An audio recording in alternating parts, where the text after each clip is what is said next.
Hi, everybody. It is State Senator Mallory McMorrow here for another This Week with Mallory.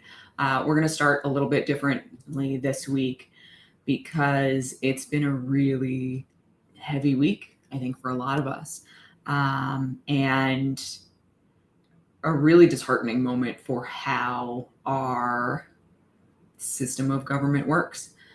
Here in the Michigan Senate for 2 days in a row, our Michigan GOP, who is in the majority party, they control the Senate agenda, calendar, how session runs. On the first day after the Uvalde shooting, they blocked our ability to take votes on a gun violence prevention bill that my Democratic colleagues have been trying to move for months, years, frankly, bills that have languished in committee for years. And then for the second day in a row, they ended session early without allowing my Democratic colleagues and I to speak at all. So I'm going to play what I posted yesterday in response to that first, and then we can go from there.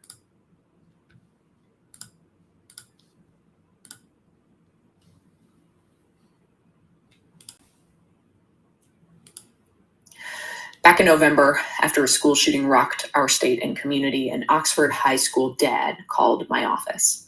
Sobbing, he explained that his wife hadn't eaten and had barely moved, but he felt like he had to try to keep them together, which is why he called me and why he'd already been in touch with parents in Parkland to try to figure out how to move forward and learning that you can't, never fully. I told him, I can't imagine what you're going through right now. As I watched news coverage of the shooting in Texas that left 19 children dead, I heard others say the same thing.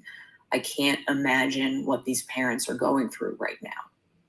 Why do we say that? Because it feels selfish to try to put ourselves in their experience. It feels proper to keep a distance, to give them space and time to grieve. But what if that's the problem? What if an attempt to be polite makes it far too easy to distance ourselves, to not feel their pain, to keep it abstract and reduce the urgency of the issue? What if that space makes it easier to avoid taking action, makes it feel out of our control, like we can't? What if instead of saying, I can't imagine how they must feel, we did the opposite? We actively tried to imagine it, to feel what they feel. So today, we're going to try. I want you to think of your daughter, your son, your grandchild. What's their name? What does it feel like when they hold your hand? Or are their hands small enough that they hold just one finger? And which one? Imagine the sound of their laugh. What's the one thing you know that you can always say or do to hear that laugh? A funny noise, a face, a game. How do you feel when you hear that laugh? Like you're the greatest person in the entire world, like nothing else matters, like everything is okay. What color are their sneakers? My daughters are bright silver. As soon as I took them out of the box, she reached for them and she wanted me to put them on. She loves them. Where do they go to school? Or do you drop them off? Or do you walk together? What's the last story they told you about their best friend? Now imagine them sitting in their classroom, arm raised high, eyes trying to catch their teacher's attention, so eager to ask a question and to learn. Then bang, they hear a shot so loud that the door shakes, their ears ring, and they scream, putting their hands to their ears. The room fills with screaming, crying, and panic. The door slams open, the gunman points and fires. They watch their best friend fall to the floor, shot dead in the chest. Eyes wide open, blood pools to the ground. The ringing won't stop. They look down and see blood splattered on their shirt. They get up to run, but they trip, a loose shoelace. You'd been practicing together, you'd been trying, they'd been getting better each day, but today they didn't have it yet. A loose shoelace, and they tripped on their sneaker. In a panic, they try to kick it off, but they quickly turn around and he's right there. The gun pointed directly at their head. Tears, screams, crying out, "Mommy!" The ringing is still there. The screams get muffled, the cries fade out. The ringing is the last sound that they ever hear. Your phone rings. It's the school. They need you to come down to give a DNA sample. The bodies are too mutilated to identify. So mutilated that they don't even know how many kids there are. But they found the sneaker. Blood is drying on the top, but the name is still visible in Sharpie on the bottom. What if you knew that you had the power to do something so that you might never have to get that phone call? Wouldn't you? Wouldn't you try? This morning, so many people across our state and around our country are at a loss of words again. They feel powerless again. They find themselves feeling numb, that it's not registering like it used to. But you are not powerless. In fact, you're the exact opposite. You have been called to this moment to do something. Don't say that it's impossible. Don't say that we can't do anything. Don't say that now is not the time. Because as I said in November following Oxford, the only thing that I know for sure is that doing nothing will not stop this from happening.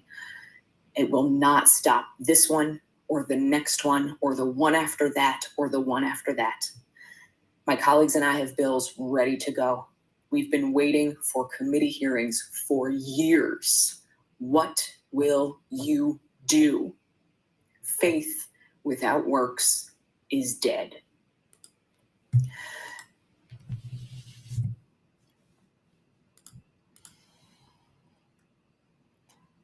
So that was what I had written down that I had intended to give as a statement this week. And I want to be very clear too, it wasn't just me that was prevented from speaking. It was my other Democratic colleagues, especially women of color, who had planned to speak on the second anniversary of the murder of George Floyd. On the unbearable violence that took place in Buffalo. And after Uvalde happened a few nights ago, I reshared the speech that I had given after Oxford and talked really openly about how powerless that feels. You know, I've been in this job now for 3.5 years. I have introduced 40 pieces of legislation, and I've been doing a lot of interviews over the past month. And I was talking to a reporter from Slate for their podcast, and she stopped me at one point about halfway through the interview and said, the way you describe it, even though you were elected and that you are a senator, which sounds like something that has a lot of power, it sounds like the only power you actually have is giving speeches. And I have thought about that every single day since. I definitely thought about that after Uvalde, after Oxford, and a friend and a constituent here in Royal Oak is an Oxford teacher who lost one of her students 6 months ago. And it feels really powerless to not be able to do anything. So the fact that that was the only real power that I and many of my other colleagues had left, and the Republicans this week took that away from us and took that away from you, because the way that I think about it, I represent 280,000 people, and they've stopped me from passing any legislation, and they stopped us from speaking. And that is not how this system is supposed to work. That is silencing you. That is silencing your voice. And it is just damning to me. You know, they've made it very clear they don't want to hear about racism anymore. They don't want to hear about gun violence anymore. They worked really hard to make sure yesterday we were focused on passing a gas tax holiday and wanted to message about that, you know, less than a day after the Uvalde shooting, and wanted to move on. So I'm not going to move on. And there was a story in the New York Times by Roxane Gay that really resonated with me, that there are politicians and elected officials calling for civility right now. And that is just cowardly, because what that says is that you don't want people to speak about injustice, about racism, about hatred, about white nationalism, about gun violence, about lack of mental health support. You know, that's something that opponents to gun violence prevention always throw out is we have a mental health problem. Yeah, well, we've cut access to mental health support in this country as well.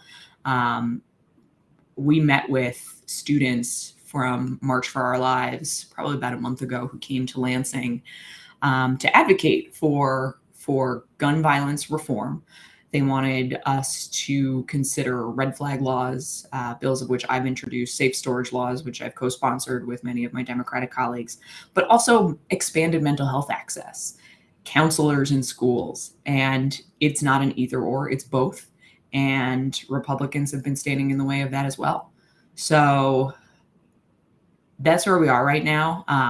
And it is damning. To put this into perspective, in Michigan, we were told again in the wake of Uvalde that now was not the time, that it was inappropriate for us to attempt to move bills to the floor for a vote that would create safe storage laws in Michigan, that would create a much tougher penalty if you are the owner of a firearm that does not secure your firearm and somebody who is not you gets their hand on that firearm, which could have prevented something like the Oxford High School shooting from happening. Because right now there are no criminal penalties if somebody gets access to your firearm, like a minor in the home, and that weapon is used to injure or kill somebody else. We were told that now is not the time. And Jeremy Moss, one of my colleagues, stood up and was angry, righteously angry, and rattled off the dozens of bills that we have introduced for years. He said, we didn't introduce them this morning. These have been sitting in committee for months this term and for years. The Gun Violence Prevention Caucus was started by my colleague, then Representative Robert Wittenberg, in 2016.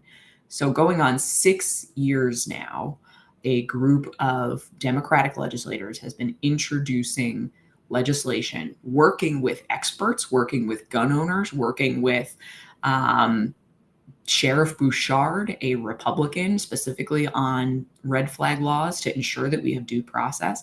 And they haven't even been given a single hearing. And the most devastating thing is every single time it's not the time. So when is it the time? I have gotten to a point now where I don't know what would get through to some of the people who are currently in office who are just so dug in. They don't want to hear, they don't want to consider, they don't want to debate anything.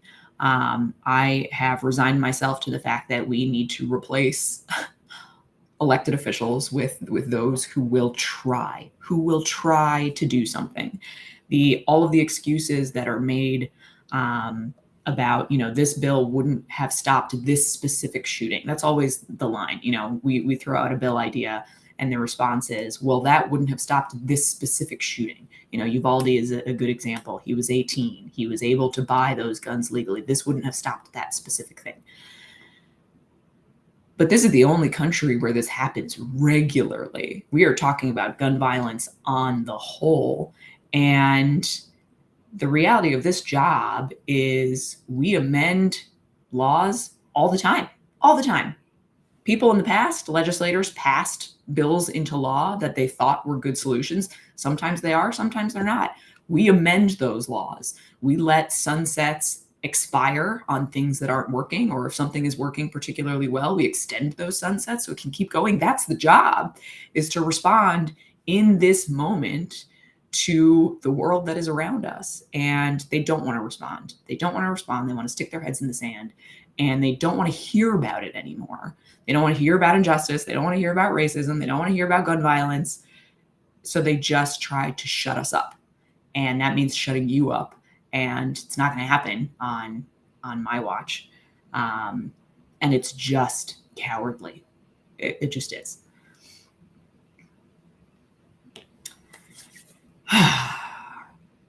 There really is no easy way to transition into our next segment, which is just updating you on news from the district. So we're going to go ahead and do that because it's also Memorial Day weekend. Another somber weekend. Yes, we get outside and we get to see each other, and it's a time to enjoy time with family and friends, but also a time to recognize and acknowledge those who lost their lives, who gave their lives for all of us, for our country, hopefully a country that they will be proud of. And there are a number of events happening throughout our district. So if you follow us on Facebook, we will list those all out in the comments section. But just want to tell you about a few of them. The Rochester Area Memorial Day Parade of Heroes will begin at 11:30 a.m. on May 30th at Adams and Tinkin, north of the Veterans Tribute in Oakland Township. Royal Oak Memorial Day Parade, which I will be in, will begin at 9 a.m. on May 30th at Washington and Lincoln. At 11 a.m. on May 30th, the ceremonies at Berkeley City Hall Gazebo. This is a really lovely ceremony that I went to last year. I highly recommend you go to it. That will be starting in Berkeley, again, 11 a.m. on May 30th. In Birmingham on May 30th at 10 a.m., the annual observance at Shane Park will take place, and that's another really lovely tribute and memorial that you should check out if you haven't been to it. Clawson, 10 a.m. on May 30th, the Clawson American Legion Post to honor fallen heroes will be at the Blair Public Library Gazebo. And in Troy, May 30th, 10 a.m., a ceremony at Veterans Memorial Plaza in front of Troy City Hall. And again, to find all that information, we will post those on our Facebook page. So if you were watching this on YouTube or Twitter and you want to see those events so that you can pick one to go to, come check out our Facebook page, which is Facebook McMorrow for Michigan. All right. With that, we are going to bring on Liz to lead our Q&A for this week. So for anybody who hasn't typed in a question yet, a friendly reminder, we live stream these across Facebook, YouTube, and Twitter. We can see comments and questions from all platforms. So if you do have a question, now is the time to go ahead and ask them. We ask that you include your name, if that's not obvious from your screen name, what city you live in, because we want to make sure we are addressing constituent questions as a priority, and then go ahead with your question, and Liz will read them. Okay, our first is from Julie from Rochester Hills via our question forum. They ask, is it possible to gather a roundtable of professors from Michigan universities to identify and discuss solutions to these mass shootings and gun violence? What bright ideas can they put forth to provide solutions that both parties can agree on? Julie, thank you. It is a good idea, and it is one that I have been thinking about for years. So a few years ago in Berkeley, we convened a roundtable at the Berkeley Public Library, and I wanted to be really intentional about making it nonpartisan, right? So we had David Chipman, who was a 20-year ATF agent from Rochester Hills. We had an ER physician. We had a woman who lost a brother to suicide. He was a veteran, PTSD, to gun violence. We had an NRA member, lifetime NRA member, to really talk openly about what potential solutions could be and have a really honest conversation about red flag laws, extreme risk protection orders. I am certainly somebody who's really interested in putting those things together. But I think the frustrating reality is there isn't a lack of good ideas or research out there right now. I was listening to a researcher from Rutgers who studied for years the issue of mass shootings, particularly school shootings, and the research around pushing back on the idea of hardening schools. You know, we've heard that in the wake of Uvalde. Some people are saying, well, we need more police officers. We need only one door, one ingress and egress. And all of the research that has come back has said that that is actually the opposite of the right solution. You need to soften schools because schools need to be places that feel safe for students and welcoming. And so often, especially with shootings like Oxford and Uvalde, you know, it's a kid. Yes, this kid was 18. He had just turned 18. But the research is showing by and large that a more effective solution is being able to identify some of the red flags early on. You know, there's a pattern of behavior that you tend to see, and it's a combination of making sure that those red flags are identified, that people feel comfortable bringing them forward, that there are wraparound support services for somebody who is potentially being radicalized or feels alienated and starts to feel that their only recourse is violence, and making sure that they don't have access to guns, easy access to firearms. So I think it's a good idea. I'm not convinced that it's what we need right now. I think what we need is consistent outreach and pressure and organization from all of us, from constituents. We have had Republican staffers, people who used to work in the legislature in Lansing, reach out to us just to say that, most of the things that are being proposed right now, especially here in Michigan and around the country, things like expanding background checks, creating safe storage laws, red flags law, these are overwhelmingly popular policy ideas. Something like 70, 80, 90% of all Americans and Michiganders approve of these ideas. So there is no political risk to taking them on. It is just where we are right now in our politics, that we have legislators in office who actively refuse to hear any of these ideas. So I am not opposed to it. Having been in this job for a few years and having put very similar panels together to try to put forward ideas, I'm not convinced that ideas and research work versus just pressure to make sure that the people who we elect actually represent us and listen to us and are willing to stand up against the likes of the NRA and fear-mongering groups who have really changed this narrative after Columbine to convince people that, anytime there's an effort to put up gun safety measures, that people are coming for your guns. When what we've seen is year after year after year, there have been record gun sales. That is true this year as well. There are now more guns in the United States than there are people. And something that is concerning to me is there's recent research that shows that actually the total number of gun-owning households has declined, which means that there are more guns in the country, but that means there are more people who are stocking up on guns individually, because the total number of households is smaller, but the total number of guns in circulation is larger. So it's a big issue. I really appreciate the question, but I think that is what it's going to take. Is we just have to change our political environment to show that gun safety, gun violence prevention is bipartisan. I know a lot of responsible gun owners who are as horrified as I am every time this happens, because that is not what they want to see either. And it's going to take gun owners, non-gun owners alike to put that pressure on and either get people out of office who are afraid to take a stand against this, or provide cover for legislators, particularly Republican legislators right now, to say, hey, we need you to do the right thing. And if you do that, we will reelect you. I think that's the most important thing. Megan from Clausen on Facebook, they ask, as well as I've seen over the last couple of days from our social media channels, our emails, our phone calls, what can people do to help this situation? It is such a good question. And it's something, again, reflecting on my own experience. I am in a position now where I theoretically have power to do something. And even I feel very powerless in this moment, but I'm going to keep going because we have to.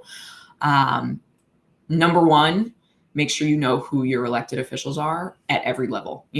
We tend to focus on the top level. It's what's happening in Congress and the US Senate, but focus all the way down. If you're watching this, you clearly know the importance of state legislators. And contact them. Find out how your legislator engages constituents. This is how we do a weekly live stream. Some people do in-person coffee hour. Some people have a newsletter. Find out how they engage and just start to build a relationship. And then I cannot say enough about joining advocacy groups, because it's really easy to feel upset and angry and go on to, a platform like change.org and, quickly fill out a survey and send it. But that's not effective. That doesn't create real change. So seek out organizations like Moms Demand Action, which, it's a nonpartisan organization. They will support any legislator who supports rational, reasonable gun safety reform, and work with them, because there's power in numbers, there's power in a group, there's power in sharing stories and learning how to effectively advocate. You'll find a lot more support and less feeling of helplessness when you find people who are like-minded and want the same things that you do. Piggybacking off, Ian on Facebook asked, how do we empower people who know someone in their lives who is breaking down and tending to or desperate measures? Where would they go or who would they tell? How do we build the resources and address those in these situations? Is there no way now to see who owns or has access to us? No, I mean, we can't as regular people. And it's a huge concern. One of the hardest things for me to listen to was when we had the students from March for Our Lives come to Lansing, all of them across the board. Some were Oxford high school students, which I can't, the bravery to be able to come to your state capital just a few months after having a horrific school shooting happen at home. It's just, I cannot say enough about how brave these kids are. But even for students in the group who were not from Oxford, they talked about knowing people who were in that same position, who were very isolated, who were starting to show violent tendencies, who didn't have a good home life, or knowing somebody or having been themselves once suicidal. And we know how much more likely somebody who is suicidal is to be successful in their attempt at suicide if they have easy access to a firearm versus any other means of attempt. So I think number one is, especially in this current climate, is not being afraid to tell somebody. In school, on the back of all ID cards now is okay to say. It's a phone number that you can call. That is something that we passed in the legislature years ago now, even before my time, to create an anonymous hotline for people. If you know somebody who is suicidal, the Suicide Awareness Hotline, which we can compile all of these resources, make sure we either post them on Facebook or put them in our email newsletter. And then one thing that I've heard from local law enforcement as well, and we can litigate what we're learning about Uvalde, which is terrifying. But if there are warning signs that somebody is, for example, posting threats on social media that they want to carry out a shooting, reporting that to law enforcement. That is something that I've had to learn over the past few years, is there is no threat that is too small. Even if it doesn't pan out to be a real thing, the worst case scenario is that the signs were there, especially if they're kind of indicating what they intend to do, and nobody reported it. So those are great places to start. Obviously, we have to expand our access to mental health care, because one of the things all of these kids said to me was, sometimes you just need somebody to talk to, and there are not nearly enough resources, especially in schools, for that right now. Kind of a similar question, but Jillian on Facebook asked, how can we support increased funding to education and better protections for teachers? We are underpaying teachers, seeing historic and lack of paraprofessionals, and the true in-classroom support required to connect and identify with students who could help with noticing these patterns and those flags and addressing them before we get it. Yeah, thanks, Jillian. I really appreciate the thoughtfulness of that question, because I've been talking to a lot of teachers, again, especially a teacher in Oxford, somebody who's gone through this in a very visceral, personal way. And, every time you hear certain elected officials say they need to arm teachers, that is not the solution. What we saw in Uvalde is the idea that the only way to stop a bad guy with a gun is a good guy with a gun didn't work. There were a lot of police officers there who didn't stop him, who let this monster go in and shoot for 40 minutes to an hour. It was terrifying. And those are even trained police officers and Border Patrol agents who were there. So the idea that is the solution for teachers is wrong, and is going to drive teachers out of the profession. We have consistently been pushing for increases to education funding here in Michigan, but you are absolutely right, Jillian, that the real support is increased funding for counselors, school psychologists, paraprofessionals, those wraparound supports so that so much of it isn't on an individual teacher. That is, if there's anything that I do hope comes out of this, it is that we can, hopefully with the influx of federal dollars and surplus dollars that we have, start to put that money back into schools. And there might be some bipartisan support for that. We'll see. But that is what we absolutely have to do. Michigan right now has an $8,600 per pupil funding ratio in our school aid fund, which is the highest it's ever been. But to put that in comparison, I went to public school in New Jersey, where I grew up, and my high school currently pays $22,000 per pupil. So Michigan has a long way to go to catch up funding wise. And a lot of that funding really is for those wraparound support services, which will not only benefit teachers, but students as well. Students feeling like they have more adults around them who are counselors, who are helpers, who can make them feel safe and help identify if there are issues and how to work through it. Ashley on Facebook from Clausen asks, what are we doing or what can we do to ensure our police departments are responding correctly in these situations? They're very alarmed by the reports coming out of the police inaction in Texas. Yeah, I am too. I mean, the more reports come out of Texas that not only did police officers not engage the shooter, not go into the building, but held parents back, is horrifying. I'm proud to say so far, the response that we saw at Oxford, which included some of our local police and first responders from Rochester Hills and elsewhere, did excellent work. I have been talking to some of our superintendents, and I have a quarterly meeting on with our police and fire chiefs throughout our district. And we talked about this in the wake of Oxford and how to improve communications and emergency planning to ensure that what happened in Uvalde doesn't happen here. I think the good thing is that it didn't. The response to Oxford was very, very different than what we saw in Uvalde. But I think it really does challenge the notion that if you just put more resources into police officers being in schools, that this will stop. It won't stop. It's not going to stop until we really talk about the root cause, which is easy access to firearms for people who shouldn't have them. And that's something that first responders and police departments have been asking for as well. It makes their jobs much harder when there are more guns in circulation and more guns out there in the hands of people who should not have them. Jillian has a follow-up to her question. They ask, can we mobilize our local and state boards of education towards the end of increasing funding towards teachers and wraparound services for schools if we as members also came to Lansing and do public comment during committee meetings to make our voices heard directly?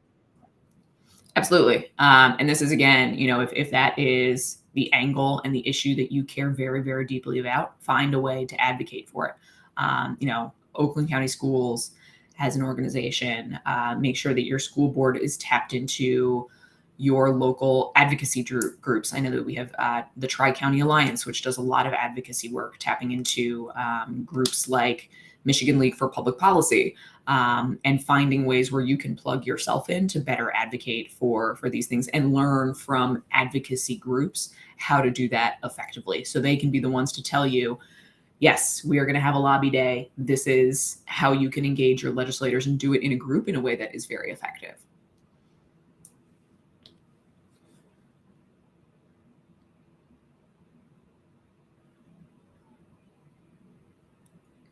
Liz, are we losing you? We got some technical difficulties.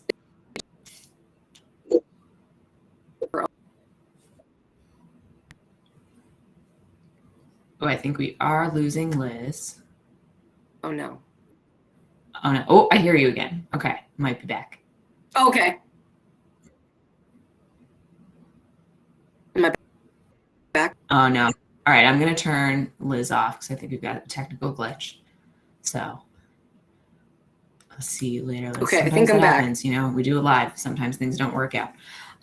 So I am going to quickly run through the chat to see if there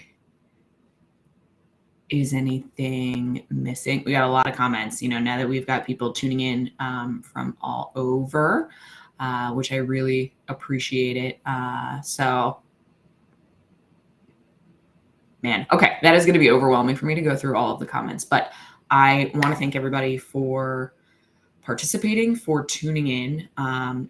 These were really good questions, and I think helpful for us to try to figure out how we can put the most helpful resources together for you so that as you decide how you want to take action, and notice I said how, not if, because we need everybody to take action and mobilize and find a way that works for you.